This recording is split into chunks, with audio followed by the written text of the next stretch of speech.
Hello friends, welcome to my channel Mona's food corner. आज मु share करबा को जाउछि फूलकोबी आलू भजार रेसिपी। एही फूलकोबी आलू भजा बहुत टेस्टी होई थाए आ एहा को घरे बनैबा भी बहुत सहज। तेबे चलंतु स्टार्ट करिबा फूलकोबी आलू भजार रेसिपी। मु एठी गोटे मीडियम साइज फूलकोबी को सफा करिकी एही भली छोट छोट पीस करि नेछि। गोटे आलू को भी यही भली साइज रो काटी नेछि। मु एठी गोटे कढ़ाई रे किछि सोरष तेल नै जाइछि। एठी गैस रो फ्लेम मीडियम अछि। एबे इथिरे आधा चम्मच जीरा दे दोछि।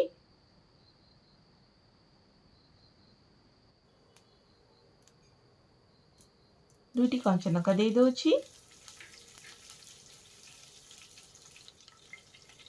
गोटे मीडियम साइज प्याज को काटिकी रखिथिली ताको दे दोछि।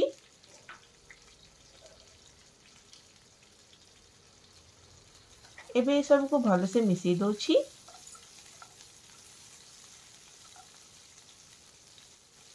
आ प्याज को हल्का भाजिबा पई छाड़ी दोछि।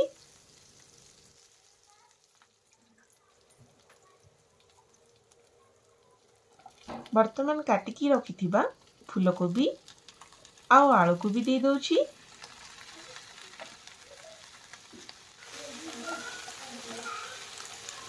आ ये सब को भल से मिसई नोछि।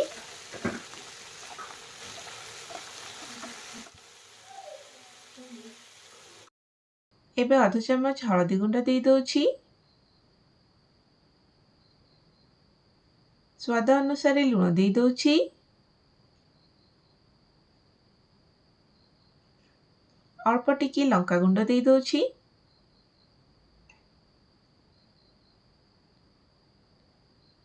अल्प टिके अदा रसुण छेचा को भी दे दोछि।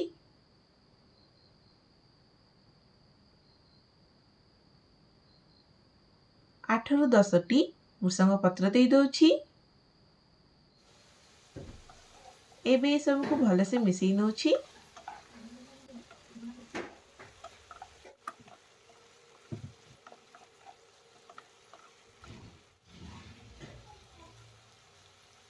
वर्तमान फूलकोबी आउ आलू को सिझिबा पई लीड को देकी 2 रु 3 मिनिट पई छाड़ी दबा।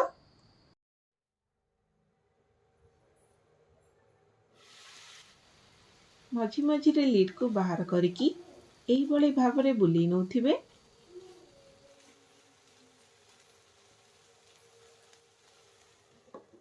एठी भजा हबा पई पाखापाखि 10 मिनिट लागि जिवो।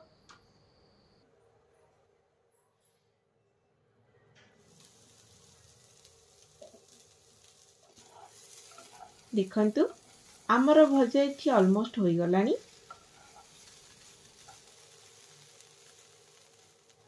एबे इथिरे आधा चम्मच गरम मसला पकई दोछि। आ ए सब को भल से मिसई दोछि।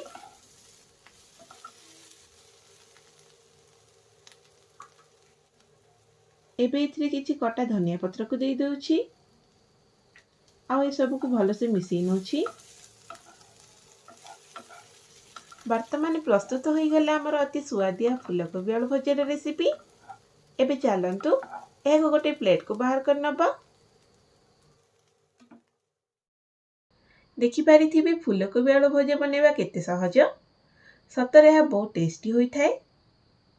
एहा को आपण रोटी भात पूरी सबरी सहित खाई परिबे। एहा को घरे निश्चय ट्राई करंतु आ केमिति लागिला मो सहित शेयर करंतु। मु रहूची पुणी आसीबे आउ एक रेसिपी सहित। Thank you.